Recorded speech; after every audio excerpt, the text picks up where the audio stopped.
Hey there, it's Andrea with Go Diaper Free, and I've got episode 85 of our podcast to record for you today. This is storytelling time, so if you just want to turn this video on and just listen, it'll be awesome. This is Indigenous stories about potty training infants in Africa. So let's begin.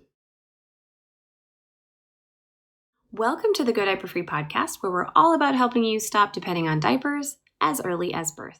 I'm your host, Andrea Olson, author and mom of 5 babies, all EC'd from birth, all out of diapers by walking.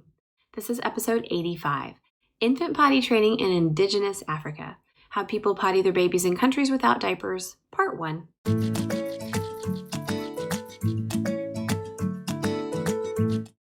You can read the written version of today's show over at godiaperfree.com/85, where I'll also conveniently link to all the things I mentioned in today's episode. I will also be replying to comments over there, so come on by when you're finished. I don't know about you, but I'm all about some good storytelling. Today I'm going to begin sharing some stories about how a few groups of Indigenous peoples around the world, in today's world to be specific, potty their babies and do not use diapers. Today we're going to start with some of the Indigenous peoples of Africa. Now, a lot of you will ask me the question, do people do elimination communication in Indigenous communities, or is it altogether something different? Now, I think it's the same in the big picture, but different in so many small ways. I mean, it's definitely different to do EC in the Western world because A, we are way more distracted by non-essential life things. B, our children have to use a toilet eventually, that is inside the house, and learn to sit on it. C, our children typically wear more clothing and layers and shoes and all sorts of complicated things that they need assistance with for longer. And D, we have grown up in a diapering society, not a pottying from birth society, and thus we have to actually learn how to potty our babies. To be honest, most other cultures don't even have a name for this practice. That's another huge difference for sure. We Westerners have named something in order to understand it and reintegrate it into our day-to-day lives because it is rooted in ancient wisdom and customs from every people, from all humans, for all of human history. So, okay. Let's get on with the stories. I know a lot of you have been asking, how does it work in other countries? I have handpicked my favorites from Laurie Bouquet's encyclopedic book, Infant Potty Training, A Gentle and Primeval Method, Adapted to Modern Living, and also included an excerpt from Thomas Verney's book, The Secret Life of the Unborn Child, How You Can Prepare Your Baby for a Happy, Healthy Life. Links to both of those books can be found in the show notes. We will begin today with infant potty training habits in Africa and pick up with other regions over a series of several podcasts over the next 1 or 2 months. We're going to have, I think, 3 total parts. So this is part 1 of probably 3. Most of these are from Laurie's book, specifically part 4 of her book, Cross-Cultural Studies. Definitely get a copy of this book. If you want to read the longer stories and even more from this trailblazing EC expert, she did so much research back in the day to bring all this in one place. And she published it herself. All right, so here we go. Please enjoy listening as you wash the dishes or do the laundry. I'm going to flip to page 299 of her book. Let's start with Botswana, the Kung. All right, elimination has no social consequences for Zun-Twa infants, though it does for problem bedwetters in later childhood. Before he can crawl easily, the infant routinely urinates and defecates in someone's lap. Usually he is not even moved until it is finished and it is cleaned up with no comment whatever. Gradually, as he acquires control and mobility, he is told to leave the house and after he is walking well, to leave the village. In many observed episodes, no infant or child has ever been in the least upset in connection with elimination, except infants in the first 2 or 3 months, upset by the change in position required for cleaning. Nor, for that matter, has any adult. Since infants are unclothed and soiling attended to immediately, wetness is never a cause of crying. So this is from a person who went there in 1972 and reported back about the hunting and gathering Kung, also known as the San or Kung San, formerly called the Bushmen. Joseph Chilton Pierce presents a slightly different rendition. Connor, in his studies of the Zun-Twazi and African hunting-gathering culture, found the infants carried in the Ugandan fashion. These mothers always knew when the infant was going to urinate or defecate and removed the child to the bushes ahead of time. The mother sensed the general state of the infant and anticipated the infant's every need. Beautiful. And then they confirmed these descriptions. I would say the mother's response might be either to anticipate and hold the baby away from her, or if she missed the cue, to hold the baby away from her after the baby begins urinating or defecating. If she misses the chance completely, she cleans up afterwards. In any case, the nonchalance is what impressed me, coming from a culture where we are anything but nonchalant. So that's one report from the Kung. And this is another in Botswana of the Kung by Marshall. Babies are naked, and since there are no floors but the desert sand, not much is made of their urinating wherever they are. When they defecate, they are wiped with grass, and the fecal matter is cleaned up at once by some older child or adult and carried off. As soon as children can walk fairly well, they are led by the hand and encouraged to go out of the wharf for their toilet needs, at first for the sake of cleanliness, and as they grow older, for the sake of modesty as well. Very nice, huh? Now let's move over to Kenya and the Digo. In 1974, a guy named DeVries conducted research there. They were basically located from Mombasa, Kenya, and into Tanzania. So this is in Kenya. And he had a random sample of families, 30 or 40 mothers, stated that they started bowel and bladder training at 2 to 3 weeks of age and had succeeded with all the aspects reasonably well by the age of 4 to 6 months. The Digo place importance on infant toilet training. They believe and know firsthand that infant elimination training is effective. And this is a quote from him. The mother takes a teaching role and assumes all responsibility in the initial phase of the training process. Since mothers spend most of their time with their babies during the early months of life, it is logical and ideal for them to toilet train their babies at this time. She places the infant in a special training position outside the house. At first, at times when she senses that the infant needs to eliminate, like after feeding, when waking from naps, etc., with the idea that he will soon learn to let her know more independently. For voiding, the mother sits on the ground outside, with her legs straight out in front of her. The infant is placed between the mother's legs, facing away from her, in a sitting position, supported by the mother's body. The mother then makes a shoosh noise that the infant learns to associate with voiding. This is done many times during the day and at night. So that's a little bit from the Digo in Kenya. Now the Tariki people of Kenya, an anthropologist, Walter Sangri, visited there in 1954 to 1956. Toilet training is permissive and gradual in Tariki huts, which mostly have floors of pounded earth smeared with dung. Accidental soiling by a baby does not pose much of a cleanup problem. Babies are not diapered, and the adult or the child nurse is quick to hold the infant away from her body at the first sign of evacuation. Babies astride their nurse's hips are conditioned to going outdoors to a secluded spot, such as the banana patch, to defecate even before they can walk. And after they are walking, they soon learn to head for the out of doors on their own through being verbally reminded to, or if necessary, picked up and carried to the door. When they are a bit older, children learn through example and admonitions of their elders. So that's the Tariki. Kind of like take them to the same spot and then begin to encourage them to go when they're mobile, and then they just go. Now let's move over to Mali, the Dogon. This is from 1977. Nadine Wanono. And she said, a child is carried on his mother's back for approximately the first 3 years of life. Around the age of 6 months, the mother sits her baby between her legs and encourages him to defecate either on the ground or into a little pot. Some mothers make little noises to encourage the elimination. These vocalizations are more systematic among the Bambara, who comprise the ethnic majority of Mali. Dogon mothers never scold their babies about elimination. A mother sometimes receives assistance from her older daughters, sisters, and aunts, but generally not from her brothers or other men. I believe Dogon babies finish toilet training around 18 months, depending on their position in the sibling hierarchy, and also on the mother's desires. Dogon women have very heavy workloads, and the time they have to dedicate to their babies depends on the degree of maternal fatigue and also on how much time they have available for work. Their available free time can also vary with the seasons and the time of day in question. Now let's move to Nigeria. The Dahomians. Melville Herskovitz went there in 1931. Very young children are carried most of the time on the backs of their mothers or, in rare instances, of nurses. Unless prevented by special circumstances, a mother takes her baby with her wherever she goes. And women may be seen selling in the market, carrying burdens on the road, working in the fields, or dancing in ceremonial dances with their infants straddling their backs.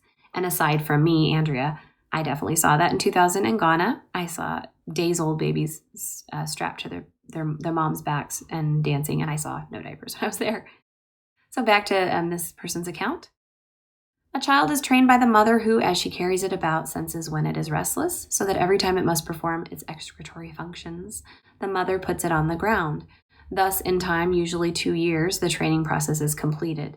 If a child does not respond to this training and manifests enuresis, which is bedwetting, at the age of 4 or 5, soiling the mat on which it sleeps, then at first it is beaten. Yes, I said that right. If this does not correct the habit, ashes are put in water and the mixture is poured over the head of the offending boy or girl, who is driven into the street where all the other children clap their hands and run after the child singing, Adida go ya ya ya, urine everywhere. So they do public shaming, or they did in the 30s there. In Waida, the child is taken to the lagoon and washed, this being repeated a second time if necessary. If the habit is then not stopped, a live frog is attached to the child's waist, which so frightens the offender that a cure is usually effected.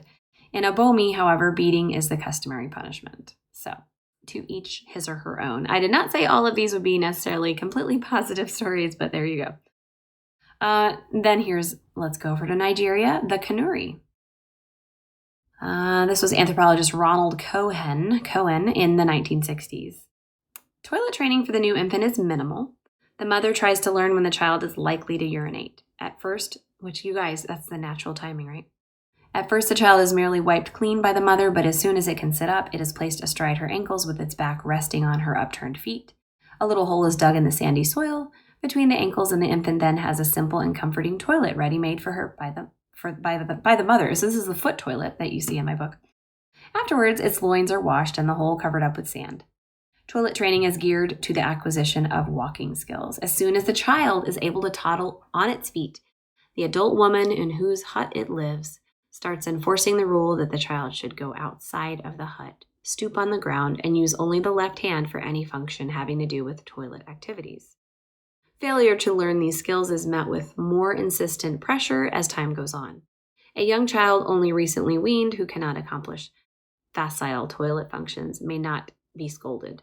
However, with increased age and language skill, admonitions soon begin and are given with increasing frequency. The child is told that it is dirty, bad, and that it must not do such things as urinate on the hut floor. There you go. Now we move over to Central African Republic, Northern Congo. Infants are carried and cleaned by their mother or sometimes by another adult. This is with the Aka pygmy hunter-gatherers. When a mother senses that her infant needs to defecate, she sits on the ground, holds him in position, and has him eliminate next to her.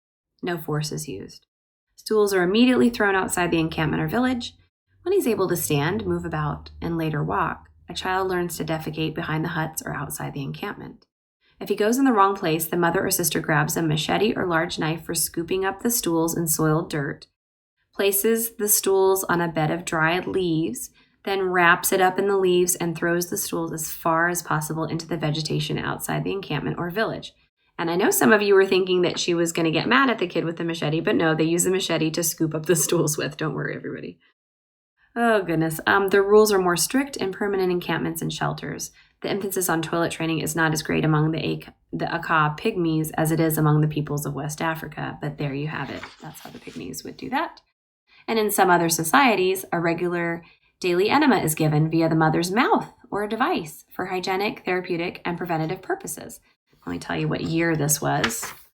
This was in 2000. I don't know how long he's been there, but this is definitely quite recent. So they're giving enemas every day for hygienic, therapeutic, and preventative purposes. Once the cleansing liquid has been injected, the mother sits on a stool and seats the baby on her thighs above a receptacle. As in all societies, this paragraph's the most interesting, you guys. African mothers express their satisfaction with their babies. This is sometimes done in a different fashion than elsewhere, in that it is not always apparent to outsiders. In public, the mother is very reserved and adopts a mask of impassivity which conceals her satisfaction.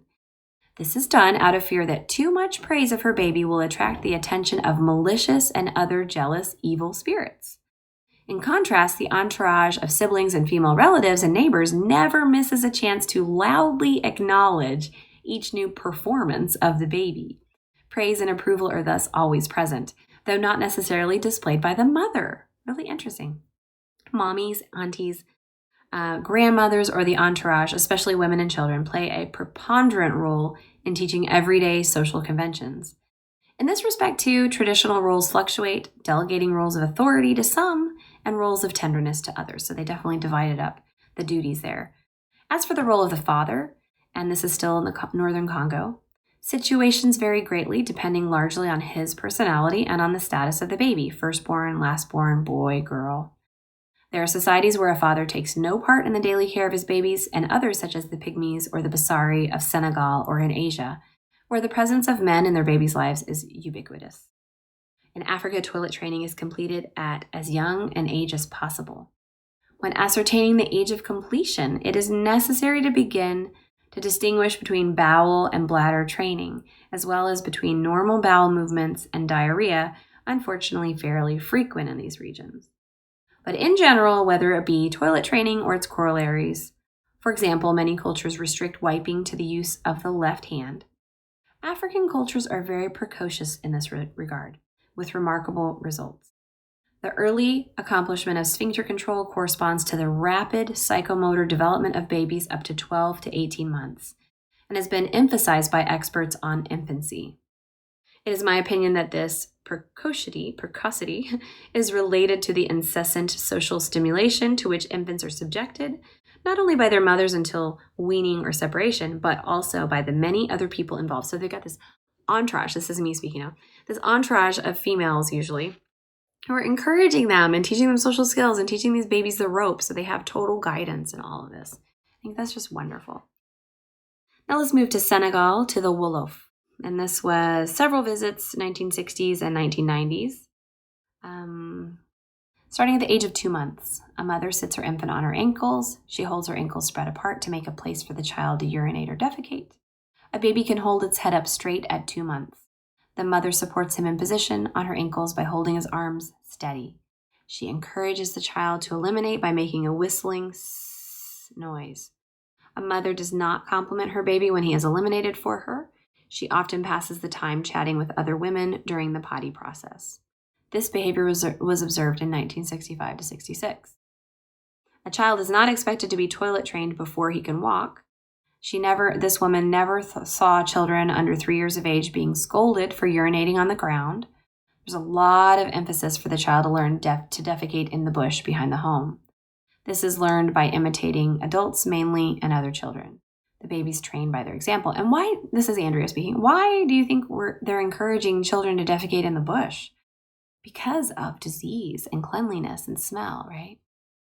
And she continues, I made a field trip to the same villages and the same families in 1994 and 1998-9. At that time, I observed that small plastic potties had been introduced and were available from the local street markets. They are fairly common now. I do not know if the pot is used as early as sitting on the mother's ankles, but I saw it used by children from 18 months to 2 years of age. So they have mini potties there. Very cool. Now let's look at Tanzania, the Chaga. And this was German scholar Otto Rahn went there, and he wrote a book in 1940. He was a missionary there for nearly 40 years, and his book is called Chaga Childhood. He said, the control of urination and defecation forms part of the child's learning. That it be done successfully is a constant concern of the mother. Indeed, the marriage ceremonies foreshadow this. Men are discouraged from making disparaging comments about a mother's duty of toilet training her young and are taught to be patient with their wives should they find their clothes soiled by a child. A timed habit, absent in the case of feeding, one would expect to be inculcated only by women who have come under European influence. He's so formal. Some of these begin to train their children 1 or 2 months after birth to defecate at a fixed time every morning. In the majority of cases, however, regularity is not insisted upon. The child lies on a piece of leather. Any excreta have to be wiped away with dry grass as soon as possible to prevent the rotting of the hide and a bad smell. As long as the child is carried about, the mother closely observes it and develops an almost uncanny knack of guessing its needs. Whenever it wakens, becomes restless, or in the case of a boy, has an erection of the penis, it is held out. As the child grows up and learns to walk, it is taught to retire into the banana grove. Enuresis, bedwetting, calls forth a variety of measures. The steps taken with smaller children are magical. When a baby is about 9 months old, its mother collects drops of rain in the hoof of a goat or the involutions of a colocasia leaf. This she gives to the child as a medicine, saying, "Take and drink this drug. It will keep you from wetting the bed." Wow. A bigger child is shown the puddle and scolded. Some children never learn to control urination, though they are scorned for their deficiency and told that this will be an obstacle to their marriage. Enuresis is a ground for divorce in Tanzania, in the Chaga. In such cases, a boy prefers to sleep with the hens in the corner of the hut, where he can pass water with impunity. So basically, a little boy who can't hold his pee at night will prefer to sleep with the hens in the corner of the hut, where he can pass water with impunity. As in many other societies, Chaga boys have a sense of humor where urine is concerned. I know my boys do. It serves as an ever-ready lubricant when boys make models out of clay, and occasionally they will urinate on each other for fun. Okay, so we have, I'm going to try to put a few pictures from her book up on the website. I'll ask Lori if that'll be okay with her. There's some really neat pictures in her book, though, of these kids. Now let's go over to Togo. This is from Fontenelle and de Harcourt, Babies Celebrated. They wrote this in 1998. In Africa, it's rare to see a woman soiled by her baby. Africans seem able to detect the slightest signals of their children's toilet needs. At the most subtle movement or change of breath, they understand the message and take them off their backs and put them onto their ankles in an instant.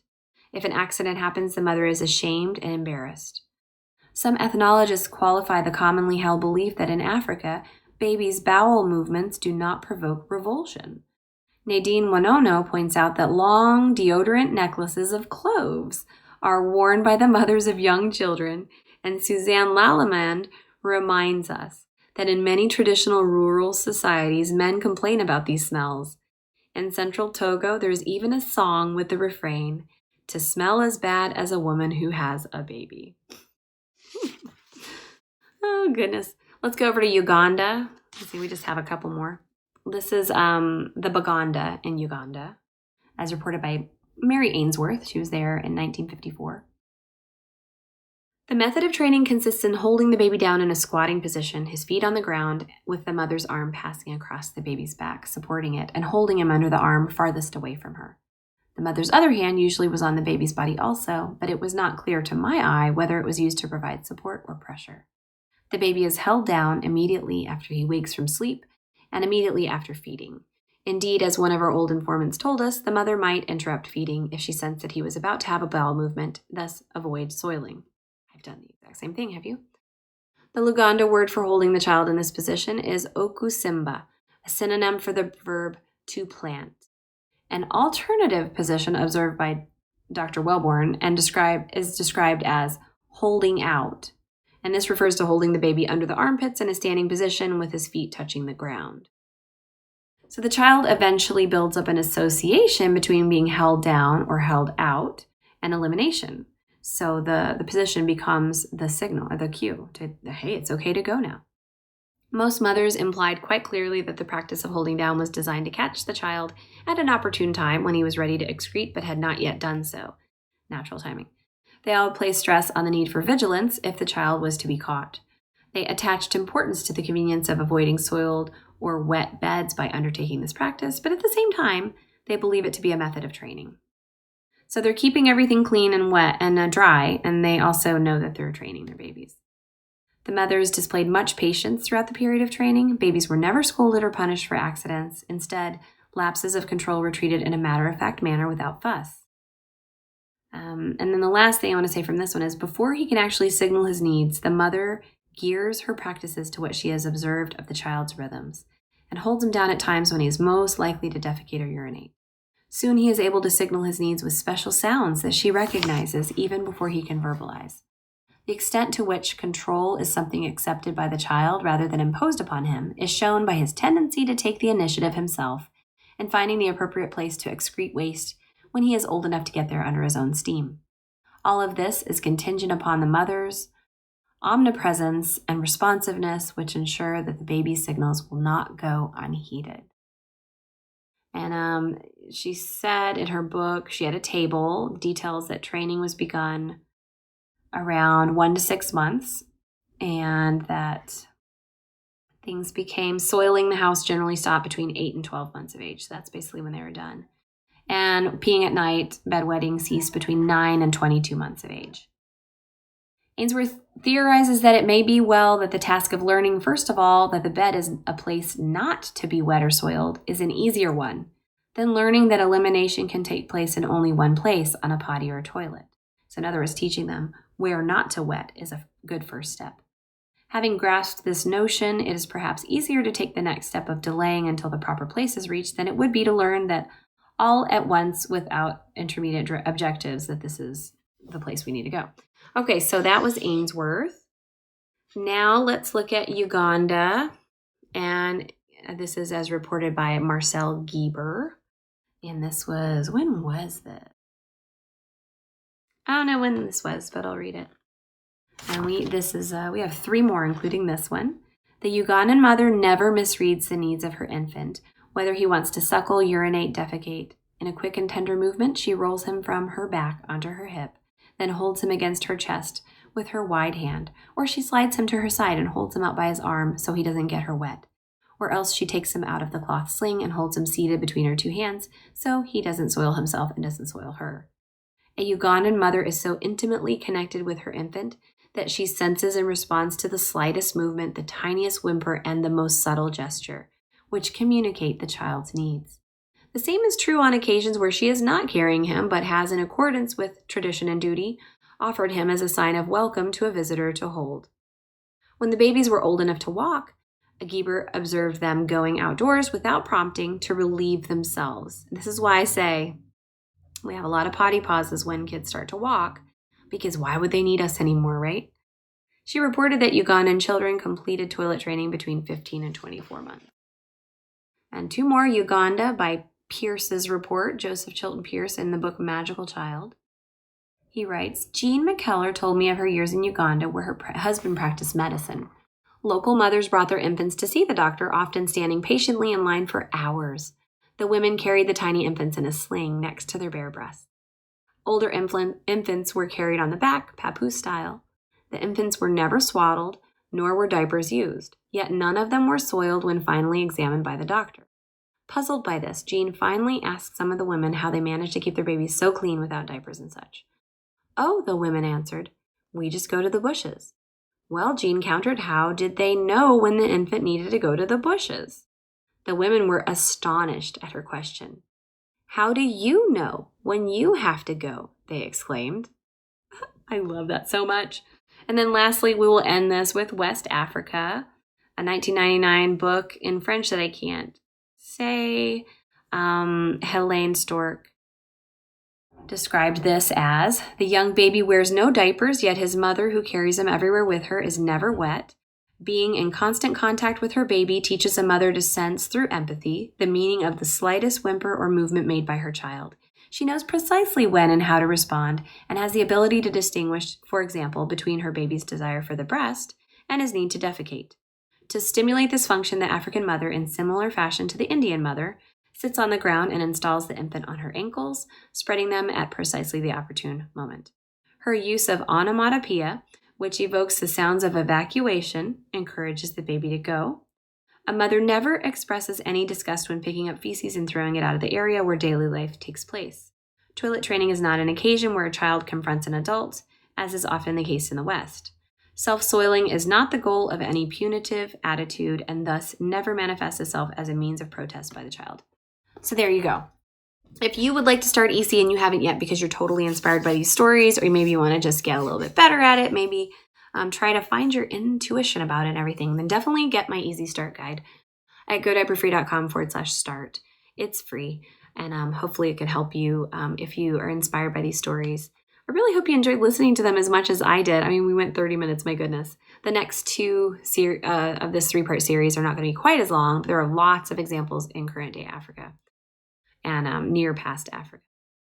A big thank you to Lori Bouquet. Please get a copy of her book and enjoy reading and seeing all the photos of these lovely historic accounts of Indigenous pottying habits, as well as a history of the evolution of Western potty training habits, which is in her book. Again, you can see the written version of this podcast today over at godiaperfree.com/85. And now I'd like to hear from you. Head over to that page /85 right now and let me know, what is the number one biggest thing you got from listening to or reading today's stories? Did anything surprise you?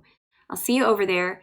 See you next time when I share a super successful part-time EC story that is sure to encourage those of you who are not feeling like the best ECer in the world. If this is you, or you just want to hear a darn good success story, be sure to tune in next time. Happy pottying, y'all. I'm Andrea Olson, and you've been listening to the Go Diaper Free podcast at godiaperfree.com.